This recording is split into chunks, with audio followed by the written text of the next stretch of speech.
जय हिंद प्यारे दोस्तों। अप्लाइड स्टडी में आपका स्वागत है। पिछले क्लासेस में मॉलिक्यूल्स के बारे में पढ़ा, एटम्स के बारे में पढ़ा, ठीक है। चार्ज, इलेक्ट्रॉन्स, न्यूट्रॉन, प्रोटॉन, उसके मूवमेंट, ये सब के बारे में हम लोगों ने पिछले क्लासेस में देखा। आज के क्लासेस में हम देखेंगे ions, positive ions, negative ions, charge, quantization charge, current, ये सब के बारे में आज हम लोग देखेंगे, ठीक है। तो ज़्यादा समय ना लेते हुए हम लोग इस सेशन को स्टार्ट करते हैं। तो उससे पहले क्या कीजिए, इस वीडियो को शेयर करें और जितने भी नए लोग हैं वो इस अप्लाइड स्टडी को सब्सक्राइब कर लें और बेल आइकन पे क्लिक कर लें, ताकि आप अपने सेशन को continue day to day update रहें अपने सेशन से और फैमिली अपने स्टडी को कंटिन्यू करते रहें। तो फिर चलिए फिर शुरू करते हैं। आयंस जो होते हैं, आयंस दो टाइप के होते हैं, ठीक है। एक पॉजिटिव आयंस हो गया और एक नेगेटिव आयंस हो गया, ठीक है। अगर कोई एक आयंस मान लेते हैं, अगर ये आयंस एक आयंस से अगर कोई इलेक्ट्रॉन चला जाता है तो यह इलेक्ट्रॉन जो है इसको हम लोग पॉजिटिवली चार्ज कहेंगे, ठीक है। जैसा कि मैंने पिछले वीडियो में बताया था, अंडर नॉर्मल कंडीशन में इलेक्ट्रॉन्स जो होता है वो प्रोटॉन के बराबर में होता है, ठीक है। अगर इलेक्ट्रॉन का वैल्यू अगर यहाँ -5 है तो यहाँ +5 होगा, ठीक है। अगर जैसा मैंने अभी बताया कि अगर कोई एटम से इलेक्ट्रॉन रिमूव हो जाता है तो वो बॉडी पॉजिटिवली चार्ज हो जाता है। कैसे? अगर कोई एटम्स है, एक एटम है, एटम से अगर एक इलेक्ट्रॉन निकल गया, ठीक है, तो एक इलेक्ट्रॉन यहाँ से निकल गया तो यहाँ कितना बचा? -4। और यहाँ तो प्रोटॉन +5 है ही, तो ये जो है ये तो मैक्सिमम, ये तो ज़्यादा हो गया इसके कंपैरिजन में। तो क्या हो गया कि ये बॉडी जो है ये बॉडी पॉजिटिवली चार्ज बॉडी हो गया, यानी ये प्रोटॉन जो है इलेक्ट्रॉन पे हावी हो गया, ठीक है। तो ये बॉडी को हम लोग पॉजिटिवली चार्ज बॉडी कहेंगे, ये पॉजिटिवली चार्ज बॉडी हो गया, ठीक। न्यूट्रल एटम से अगर कोई इलेक्ट्रॉन रिमूव कर जाता है तो वो पॉजिटिवली चार्ज बॉडी हो जाता है, ठीक है।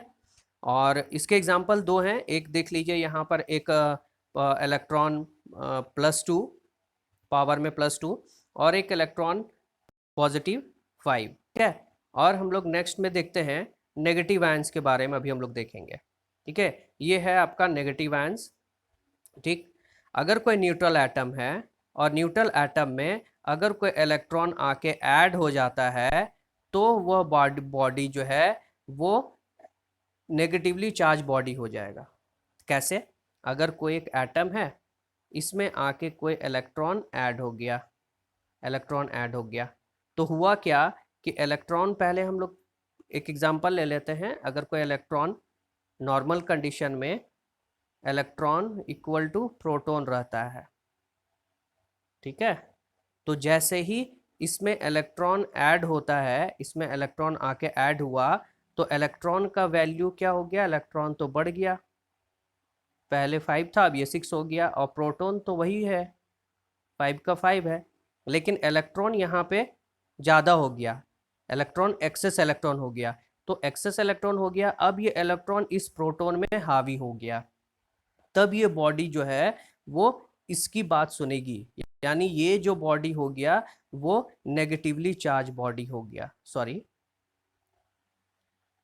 नेगेटिवली चार्ज बॉडी हो गया, ठीक है।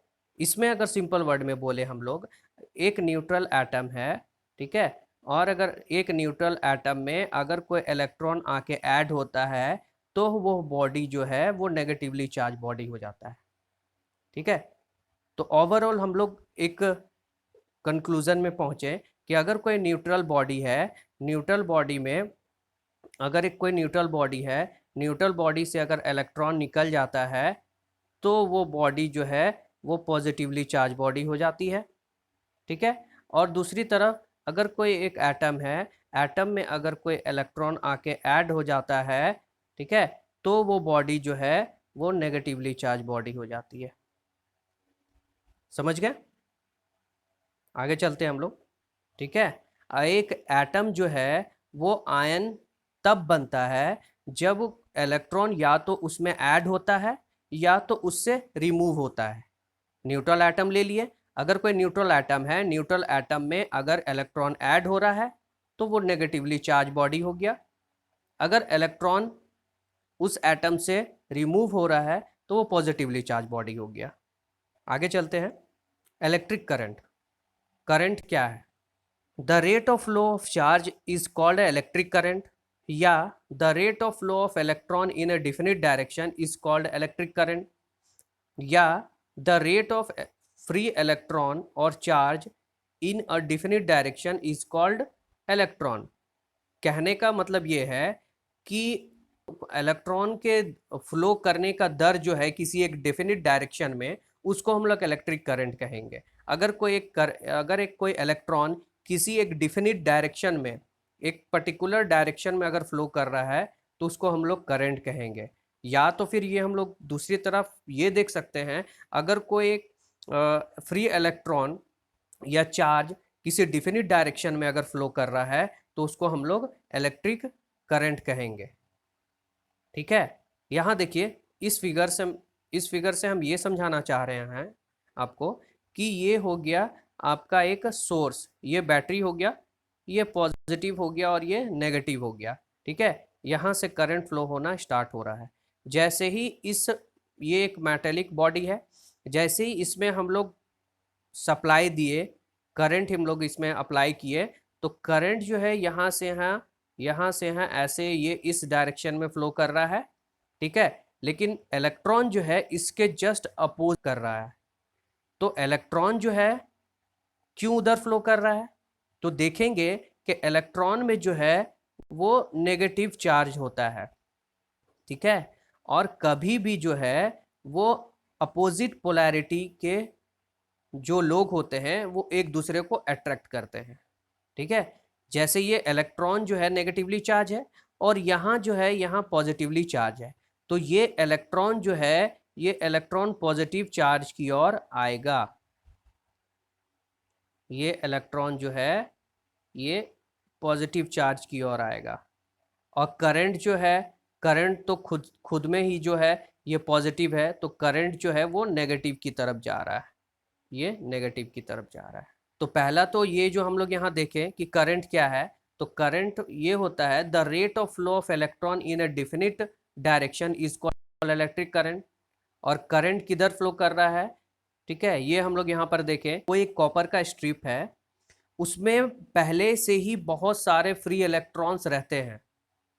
ये मान लीजिए एक कॉपर का स्ट्रिप है, ठीक है, उसमें पहले से ही इलेक्ट्रॉन्स मौजूद हैं, फ्री इलेक्ट्रॉन। ठीक है, फ्री इलेक्ट्रॉन किधर भी है, रैंडमली, कोई इधर कोई इधर कोई इधर, रैंडमली मूव कर रहे हैं, अभी रैंडमली इधर इधर इधर, तो कोई किसी एक डायरेक्शन में है ही नहीं। ठीक है, लेकिन जैसे ही हम इसमें वोल्टेज अप्लाई करते हैं, प्रेशर अप्लाई करते हैं या फिर ईएमएफ अप्लाई करते हैं, तो इलेक्ट्रॉन जो है एक डिफिनिट डायरेक्शन अपना तय कर लेता है। इलेक्ट्रॉन कैसे अपना डायरेक्शन तय कर लेता है? कि जब कोई एक पॉजिटिव टर्मिनल किसी एक डायरेक्शन में कनेक्ट किया हुआ है, मान लीजिए ये पॉजिटिव टर्मिनल है, ये पॉजिटिव टर्मिनल है, ये इधर कनेक्ट किया हुआ है, और नेगेटिव टर्मिनल ये जो है ये इधर कनेक्ट किया हुआ है। ठीक है, तो करंट का डायरेक्शन क्या हुआ? करंट का डायरेक्शन इधर हुआ। जब करंट इधर से इधर फ्लो कर रहा है तो इलेक्ट्रॉन जस्ट इसके अपोजिट डायरेक्शन में फ्लो करेगा। यानी अगर करंट का डायरेक्शन हम लोगों को पता करना है तो इलेक्ट्रॉन जिधर फ्लो कर रहा है उसके जस्ट अपोजिट में करंट फ्लो करेगा। ये याद रखने वाला चीज इसमें ये है कि जैसे ही हम लोग किसी कॉपर स्ट्रिप या मेटेलिक बॉडी में जैसे ही हम लोग वोल्टेज, प्रेशर या फिर ईएमएफ अप्लाई करते हैं, तो उसमें जो फ्री इलेक्ट्रॉन्स जो है वो एक डायरेक्शन में फ्लो करने लगता है। यानी इलेक्ट्रॉन जो है वो पॉजिटिव टर्मिनल के तरफ, बैटरी के पॉजिटिव टर्मिनल के तरफ आने लगता है, और करंट जो है वो इलेक्ट्रॉन के अपोजिट डायरेक्शन में फ्लो करने लगता है। यानी इलेक्ट्रॉन जो है वो पॉजिटिव टर्मिनल की ओर आएगा बैटरी के, और करंट जो है वो पॉजिटिव टर्मिनल से नेगेटिव टर्मिनल की ओर आएगा।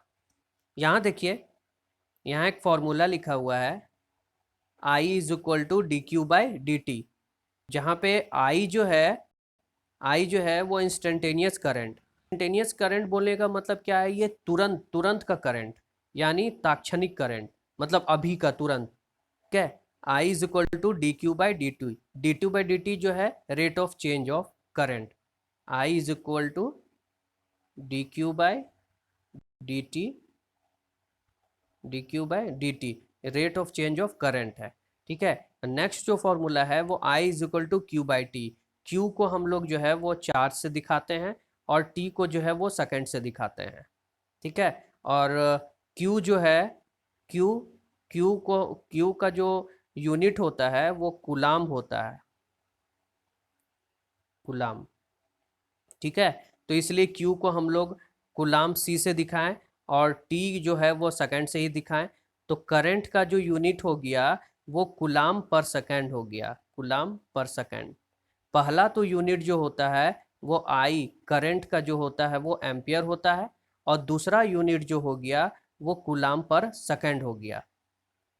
ठीक है, और charge is equal to I into T. ठीक है, ये कैसे हुआ, charge is equal to I into T, I is equal to Q by T हो गया।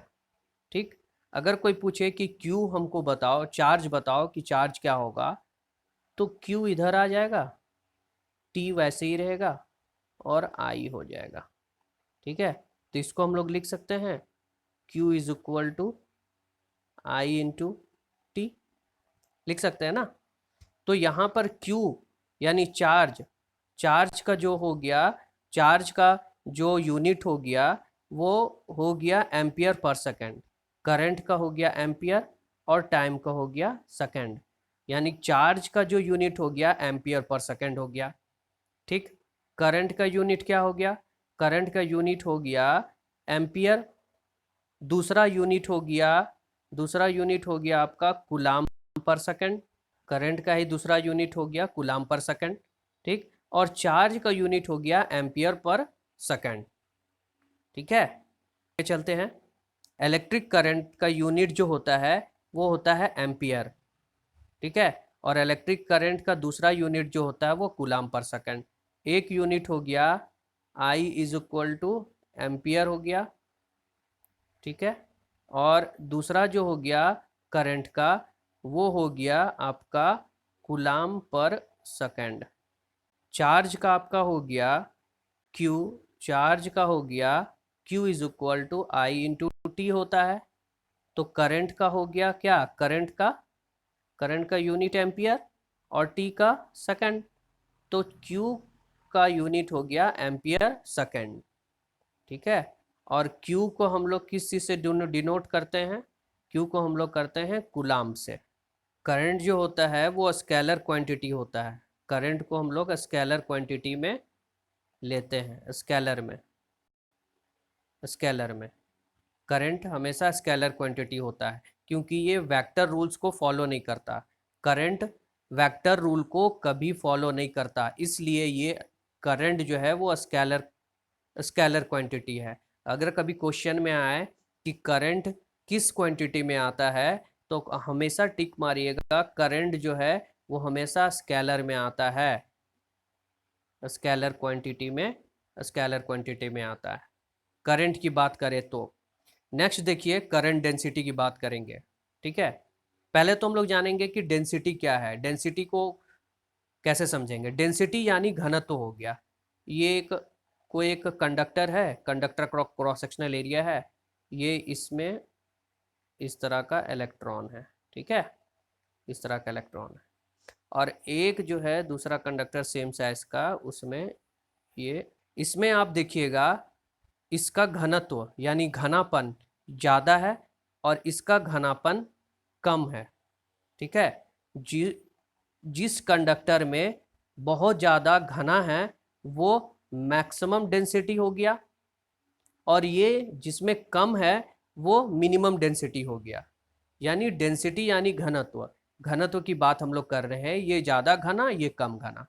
ठीक है, तो उसी तरह करंट डेंसिटी का बात करेंगे, current density J is equal to I by A, यानी एक कोई क्रॉस सेक्शनल एरिया है, ठीक है, एक कोई मान लेते हैं एक कोई क्रॉस सेक्शनल एरिया है, इतना एरिया में मान लीजिए इस एरिया में कितना करंट फ्लो कर रहा है वो उसका करंट डेंसिटी J हो गया, यानी इस एरिया में पर एरिया में कितना करंट फ्लो कर रहा है वो उसका हो गया J, ठीक है, यानी current flow per unit area, unit होता है current density J is equal to ampere per metre square.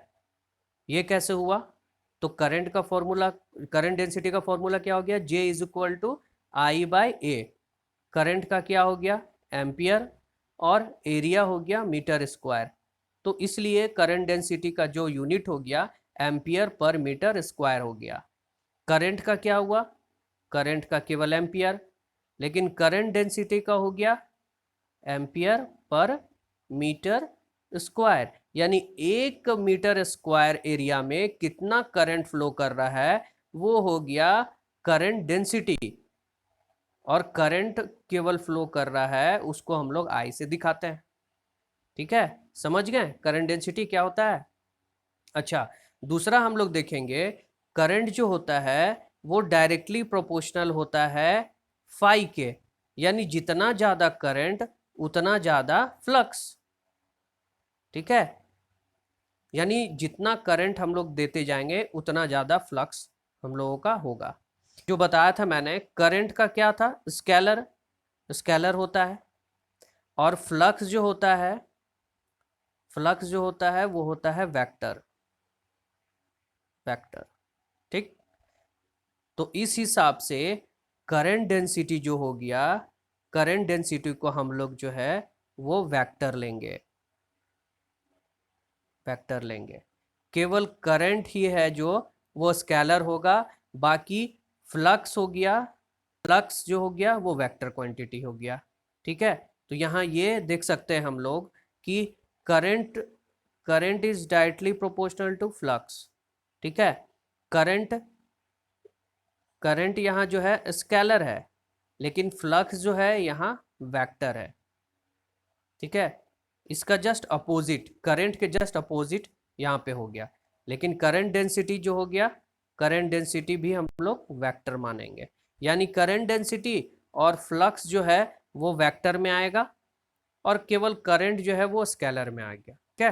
Next चलते हैं हम लोग फ्लक्स डेंसिटी देखते हैं, ठीक है। अभी हम लोग देखें flux, I is directly proportional to flux, ठीक है।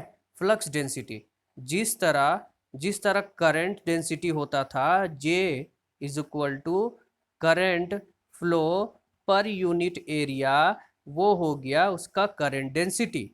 इसी तरह ये कोई एरिया मान लेते हैं, इतना एरिया में मान लीजिए कितना फ्लक्स पार कर रहा है, कितना फ्लक्स उसमें पार हो रहा है वो उसका हो गया फ्लक्स डेंसिटी, घनत्व हो गया, ठीक है। फ्लक्स डेंसिटी का फॉर्मूला यहाँ पे क्या है? B is equal to I by A. Current को क्या हो गया यहाँ पे? Current is directly proportional to flux हो गया, तो यानी करंट के जगह पे हम लोग फ्लक्स दे दिए, फ्लक्स लिख सकते हैं, ठीक है, और एरिया के जगह पे हम लोग एरिया लिख दिए। फ्लक्स का यूनिट क्या हो गया? वेबर, और एरिया का यूनिट हो गया metre square. Flux density B is equal to weber per metre square हो गया, यानी फ्लक्स डेंसिटी का जो यूनिट हो गया, SI यूनिट फ्लक्स डेंसिटी का, वो हो गया वेबर पर मीटर स्क्वायर, ठीक। मान लीजिए एक कंडक्टर है, कंडक्टर के सरफेस से यहाँ करंट फ्लो कर रहा है, करंट फ्लो कर रहा है, तो अगर 1 कूलाम चार्ज, अगर इस कंडक्टर से 1 कूलाम अगर चार्ज अगर फ्लो करता है, तो इसका मतलब उस कंडक्टर में 625 इंटू 10⁻16 इलेक्ट्रॉन पास कर रहा है, ठीक है। ये एक मान लीजिए एक कंडक्टर है, कंडक्टर के सरफेस से मान लीजिए कोई करंट पास कर रहा है, ठीक है। अगर 1 कूलाम का चार्ज पास हो रहा है तो इसका मतलब उसमें जो है 625 इंटू 10⁻16 इलेक्ट्रॉन्स, इतना इलेक्ट्रॉन्स जो है इस कंडक्टर में पास कर रहा है केवल 1 कूलाम चार्ज पास करने के। अगर केवल 1 कूलाम अगर चार्ज पास हुआ, 1 कूलाम अगर चार्ज पास हुआ, तो इसका मतलब है जो है इलेक्ट्रॉन जो है वो इतना पास करेगा। तो आज के सेशन में इतना ही दोस्तों। नेक्स्ट क्लासेस में हम लोग आगे इलेक्ट्रॉन्स के एडवांस कुछ पढ़ेंगे हम लोग, ठीक है। Valence electrons, free electrons. तो आप लोगों से इतना रिक्वेस्ट है कि जितना हो सके अप्लाइड स्टडी को सब्सक्राइब करें, और जितना हो सके आप इस चैनल को शेयर करें अपने दोस्तों में, अपने भाइयों में, सोशल मीडिया में जितना हो सके शेयर करें। दोस्तों नेक्स्ट क्लासेस में हम लोग मिलते हैं। तब तक के लिए घर पे रहें, सेफ रहें। जय हिंद दोस्तों।